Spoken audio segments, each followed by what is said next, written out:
We're recording, gang. Hi, Aaron. Hello, Ethan. Good morning. We are. This is our first guest, Aaron. I know, it's very exciting. Ethan Beute from BombBomb. I've had Ethan on other podcasts. I love what BombBomb is doing in the world to broaden the conversation beyond widgets, gadgets, SaaS services. I think every company has an ethos behind it if you develop it. And what I love and respect about BombBomb and Ethan, what you do as Chief Evangelist over there, is really nurturing that ethos for a bigger conversation than the thing you sell. And I think that's really important in the world. So perfect guest, perfect fit. And yeah, I mean, there's a lot of places we could go today.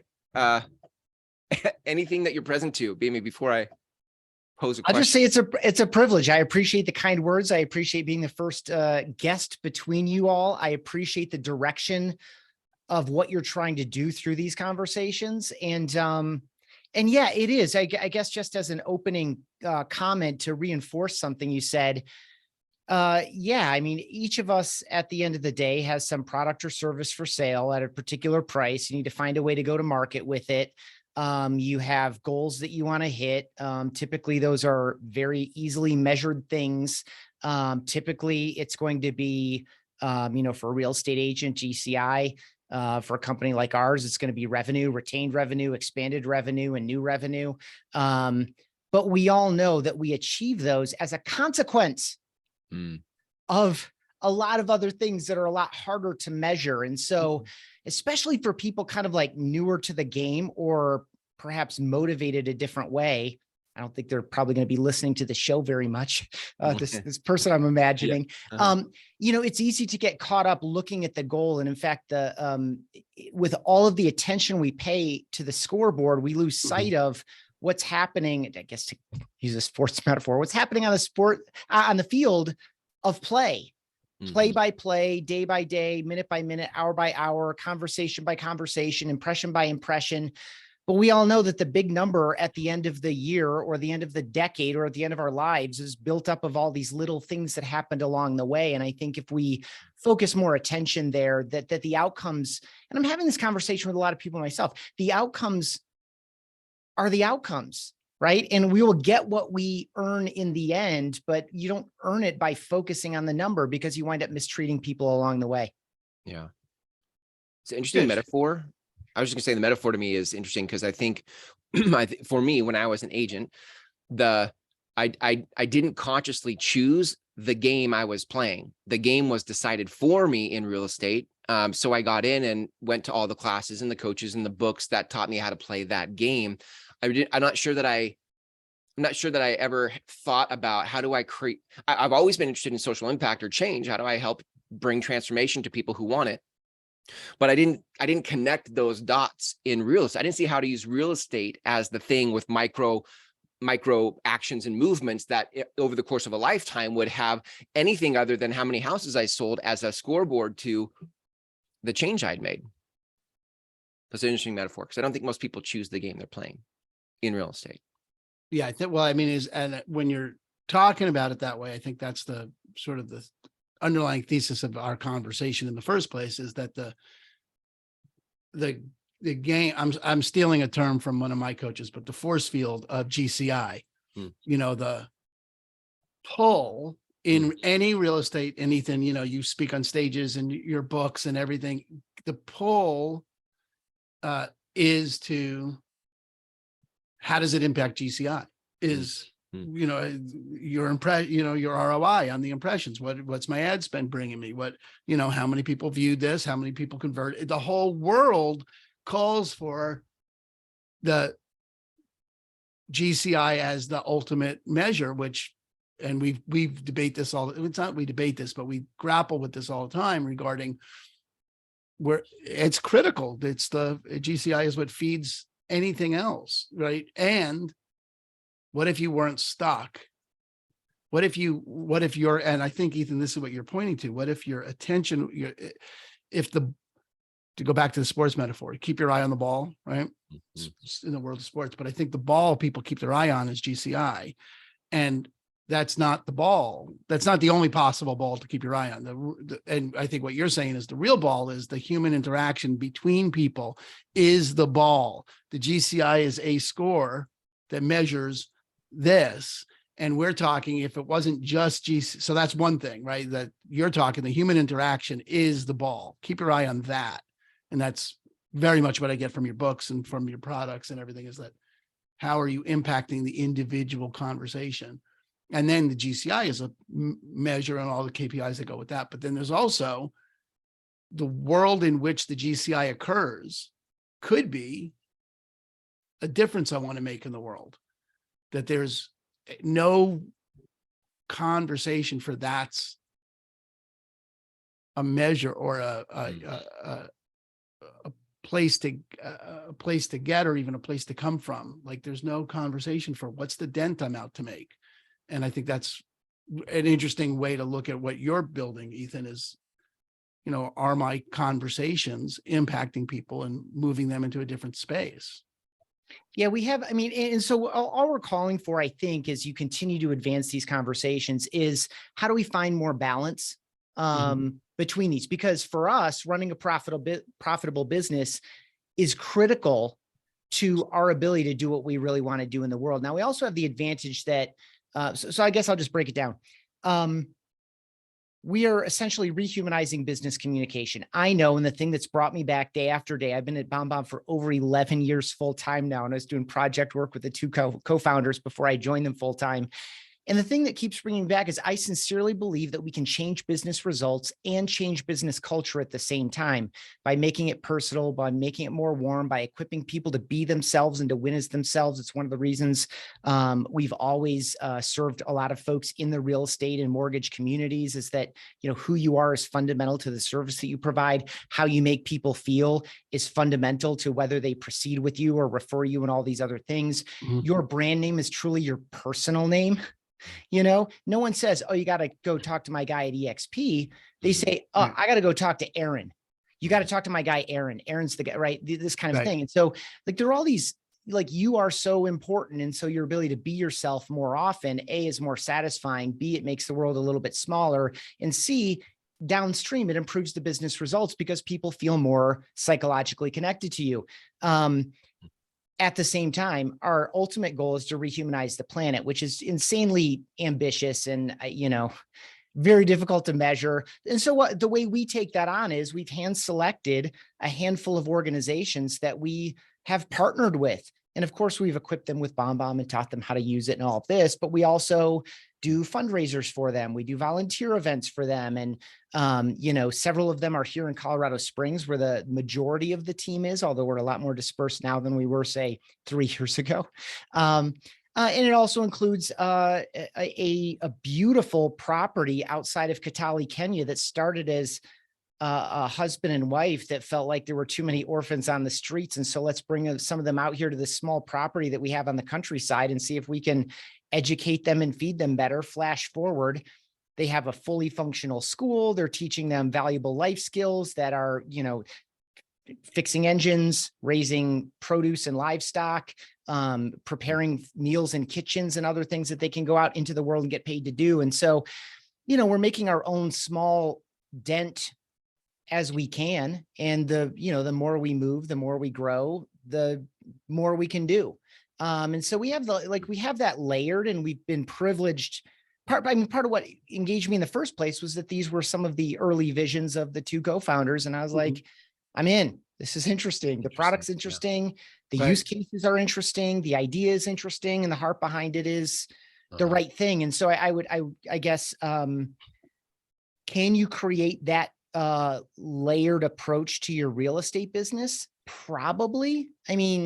At a minimum, you could do like the secondary piece. Like, what do you truly care about? What do you want your impact to be? And how closely can you align the way you're running your business and some of the fruits of your labor to serve that? How can you rally and attract people to this, attract people to the same idea? And I'll give you 2 like quick kind of more lifestyle examples than service or philanthropic examples, but these are equally valid.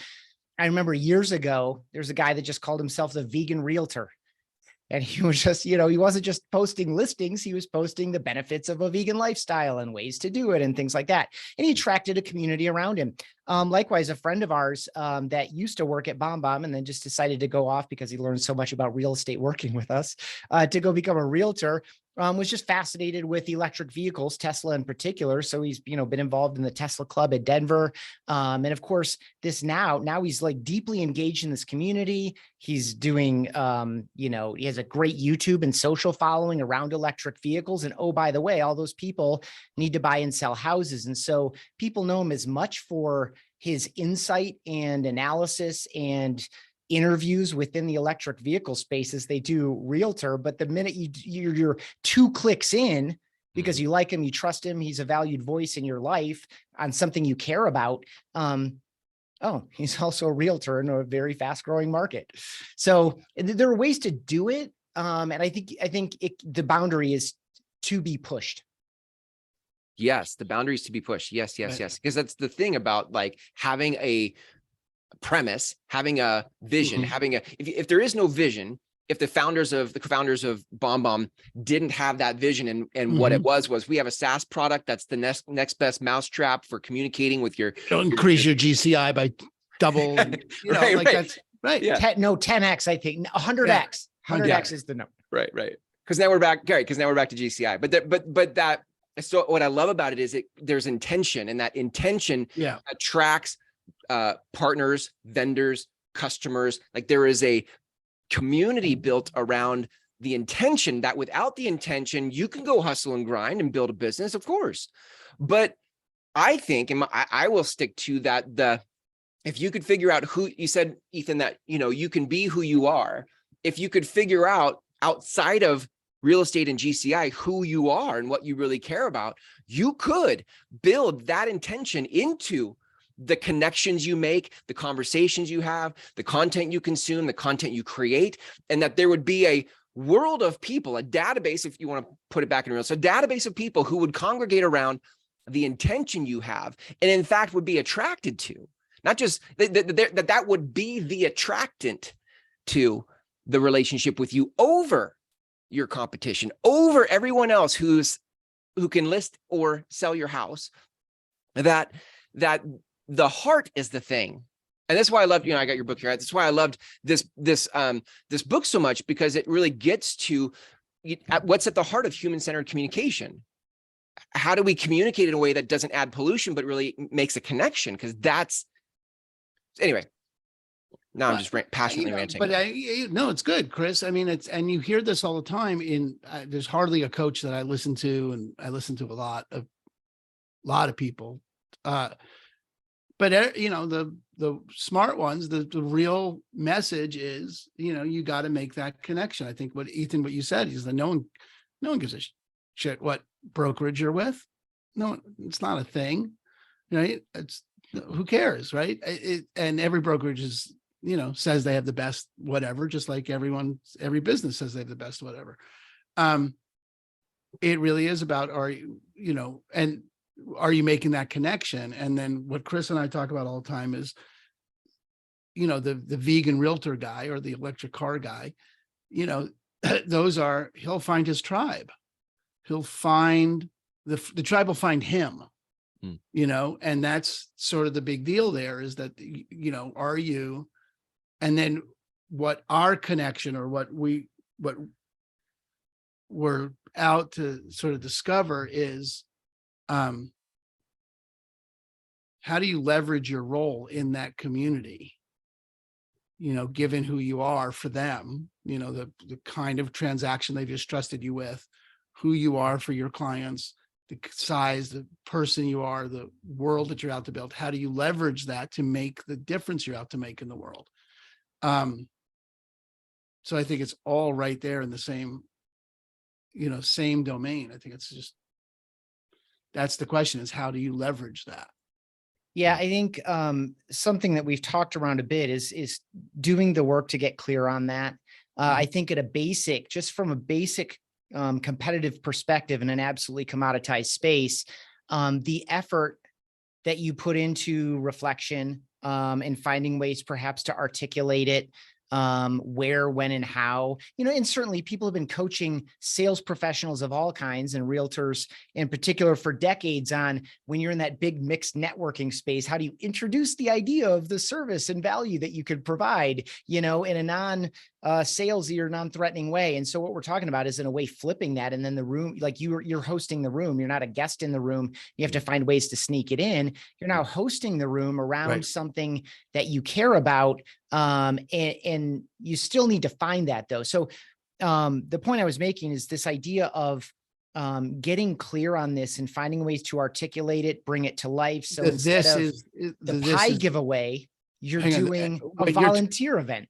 Ethan, when you're talking about getting clear on this, tell me what this is say what this is. What you care about, what you want to do, right? Good, like, that's what I thought. I just wanted to make sure. Yeah, sorry. Good call. Thank you for catching that. And so at a minimum, just doing the basic work here and not even totally going all in on it, you're creating some enhanced differentiation. Yeah. So that you're not reliant on, and we all kind of soft joked about it already, so I'll just say it straight out, all the superlatives that no one believes anyway. Right. Best, most, fastest, 20x, 30%. Right. It's like, I can't parse through any of that. All I care about is how you make me feel.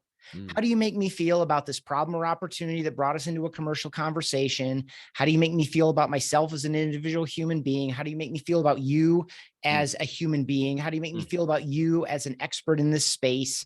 Do I feel whatever I'm looking to feel? And then that's a tricky thing too, is that I might want to feel secure. And so the slower you talk and the more analytical you are, the more confident I'm going to feel around you. These types of things. So instead of trying to contort yourself to all these other things, the clearer you are on what really brings you to life, what's meaningful to you, and what you want to improve in the world, that is a clear point of differentiation that attracts those type of people. And so instead of having to feel like you need to be a chameleon to get all the deals done, you just flip it a little bit and it starts coming to you, and you don't have to contort or change your colors. Person by person, conversation by conversation. And you're more confident in it. Right. Because it matters to you. I mean, that's the point, that it matters to you. And Chris and I were, before the show started, literally, this is our next week's podcast, is having a conversation to develop the pillars of what it is that you're up to, what it is that you're out to create in the world. For me, it's that people experience agency. That they experience agency and autonomy and the freedom to be able to create their lives. And so what are the pillars around that? And how does that show up in the world? And what are the causes? Ethan, you're talking about, there's handpicked, places that you have decided to support, an orphanage in Kenya. And great. What are the places that you're going to, apply your leverage? What's it going to look like? So developing that, finding your why, as Simon Sinek would say, really developing that differentiator, but not because you need a better way to sell houses, but because you're done and tired with the conversation called, how do I sell more houses? And you really do want to find why you're here. Like, what are you here for? Here, planet, here for. What are you here for? Like that. I have a 4% better script for FSBOs. Yes. Do you really? That's fabulous. I can't wait to get 4% better. These marginal improvements. I guess one piece I should add too, by the way. So these aren't just like, and I'm just responding to your handpick. I left this layer out. So again, rehumanize the planet is the theme, but we support that by rehumanizing business communication. That's the revenue driver that allows us the time and space and financial resources to support these organizations. They're chosen based in part on relationship, but also on this theme of rehumanizing populations of people who've been dehumanized by system or circumstance. So of course, the people experiencing homelessness, significant problem here as it is in many cities across the United States. I'm referring to Colorado Springs is here. And so the largest organization that supports that is, we partner with them with money and time. There is a wonderful organization I'm finally meeting in person at the top of the hour here. The founder and CEO of it. And among a couple different activity areas they have a year-long program for abused single mothers. They've been in abusive relationships. They have children, and they're in this loop of, I don't have the resources or the time to kind of break this. So this is a 1 year, we're going to pick you up out of your life, set you down in this program, equip you with basic life skills that somehow people miss. Managing a household budget, doing laundry, meal planning and meal prep for your family. We're going to make sure your kids are educated and that they have the transportation to do that. And we're going to find what lights you up and make sure that you're developing a skill that makes you an employable person in the world at large. And so without this intervention of literally picking people up out of a challenging situation where trouble and complication and limited perspective and limited resources are just, they have them trapped. We designed a program, not BombBomb, but this organization we partner with, picks them up and sets them in a whole new scenario, and then kind of slowly moves them back into normal life again at the end of this 1 year program. And they can only do it for a handful of people. But among the things we've done as a team, of course, we go to like garden plantings and trunk or treat things and all of that. But we also go to the graduation ceremonies, and we paint the insides of the apartments that they're housed in between, like we've just freshened the place up as one cohort leaves, graduates out, and another one's coming in. And so that's the filter, right? And so, it is easy for people who are evaluating whether or not they want to join us to say, but I could get 8% more money here, or the 401k match is a little bit better there, but the career opportunities are about the same. It seems fun and chat. Like, these are the kinds of things that are like, oh, this is different and better. And it helps with, I guess, the perseverance that's needed in the face of all the challenges that we have in any business in any season. And so I think that's another benefit of having this clear purpose or this why or this motivator. And I think the more you can integrate that into what you're doing, I think the more strength you'll find when you need it. I'd love to sort of, if we think about sort of one more piece of this puzzle, we can kind of make this our last maybe place to focus, but there's the element of what game am I playing? What's the vision? What's the premise? What am I out to accomplish? And then how that hosting that room, and then that becomes attractive. It becomes a filter. But I'm curious from your experience, whether it's through BombBomb or other case studies, people you've seen do this, the role of community in bringing this, because I think real estate is traditionally a very independent type of business. I know for me, I felt very alone. I felt very isolated in trying to make my business work. I didn't invite a lot of people into it. And any relationship I had with the client was a relationship about a transaction. It wasn't like we're all going somewhere together. So I'm curious what you've seen about the importance of community and walking each other home in something we have shared value around. So many benefits. One, of course, from a fundamental perspective, relationships are the key to health, like whole health. So this idea of being connected at different depths to, a certain limit, I guess the Dunbar number is a famous one to say we can only have X number of relationships. I think it's something like 150. Most real estate agents are pushing well beyond that. So that's why I acknowledge the different depths of relationship. But just from a hardcore, can I afford to do this perspective, invest in community, either joining some or and participating perhaps in leading a community that kind of already has some momentum, or creating one of my own. Can I afford to do this when there's not an easy, obvious path to ROI? I would just offer that different, generically speaking, just using general business terms, buyers are at different levels of priority relative to your product or service. The nice thing, of course, that attracts people to real estate is that almost everyone wants what you're providing access to, and they need it multiple times throughout their lives. But that might not be today. It might not be tomorrow. It might not be this year. It might not be for the next 6 years or something. So the idea of community and being around people that are like-minded, you're available all the time for any conversation around this. And it's not a matter of you, getting those dials in. It's just you're living a life that you more want to live.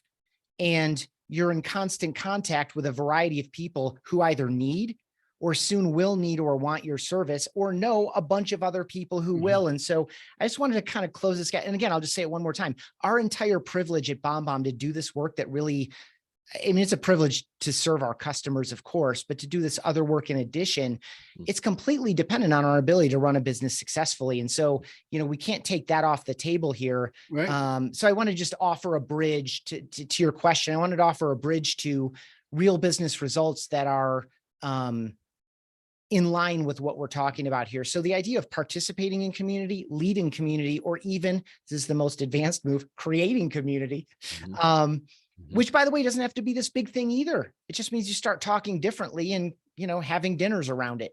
And inviting broader groups of people. And when you grow out the room, you get into another room. Or maybe podcast. Good call. It's digital too. Yeah. It's the key though is kind of like the give and take, and the being present with one another. That's so good. That's so good in an age where there's digital pollution, right? In an age where content can be pushed and broadcast, but conversation isn't shared, right? Like we think conversation is the thing I'm pushing, but the conversation is a two-way street, and there's a sharedness to it that deepens the relationship. Those depths of relationship you're speaking of, like there's that's where I feel most seen. I feel most seen as a pioneer trying to bring new things to the world. I feel most seen when I'm with others who are doing the same thing. Is that shared, we're in this together thing that I don't get when I try to implement all those ideas on my own. Yeah, I know we're close to time here, but can I share one more thing? I just want to give people further permission. This idea here, you do not have to be the world's foremost expert on any one topic or care more than anyone else in the world. You just have to care enough to ask the questions and to declare that this is a mission or a path that you're on, and other people will join you. You don't have to have all the answers to start down this road. You don't have to have all the answers to raise your hand and ask questions and ask if anyone else cares about these things the same way you do. This is it's a journey, it's a pursuit, it's a conversation. It's all these things that are alive and interpersonal. Yeah, it's great. And it's the thing that keeps coming up for me in this dialogue is I can hear it with BombBomb, and it's the difference between, something being baked into and something layered on top of. And that's thing with creating community or creating conversation. It is the heart of, it's not even just baking it into it. It is the thing itself. It's not layered on top of. You are beginning to create a conversation for something. So, and really in that way, you could say that the financial success of a business is obviously critical to the fulfillment of the mission, right? But it becomes then there's this humanizing business. That's the mission. And then the layered on top of part is, all right, well, we're going to get there through video, interactions. That's how we're getting where we want to go. And that is the vehicle versus we got a 4% better way to close a FSBO. Oh, let's layer on top of it some great, we'll create a whatever charity wing of our business so that we got good press. And those are really, really, really different phenomena. And that's fabulous that we sort of came back to that, because I think it's the baked inness, the kernel, the that we want to create in this community is, what are you up to? And then how can you use your business to fill on that? Yeah, so good. That's so good. Well, Ethan, if people want to reach out to you and learn more about human-centered communication or BombBomb and what BombBomb does and is up to in the world, how do people find you or BombBomb? Cool. Yeah. Thank you so much. I love this. And I just really appreciate that you're creating this conversation. My name is Ethan Beute. Last name is spelled Beute. So you can find me as Ethan Beute on pretty much every social network. BombBomb is just the word bomb twice, BOMB. It's bombbomb.com or BombBomb any of the social networks. And the books are at bombbomb.com/book. So good. Great. Yeah. So good. I so appreciate what you're up to in the world. Yeah. Go ahead. It's so consistent with what we're doing. I love it. Love it. Love it. Love it. Love it. Yeah, so good. Awesome. Thanks, Ethan, so much. Aaron, thank you. We'll see you next week. And everyone listening, be well. Peace.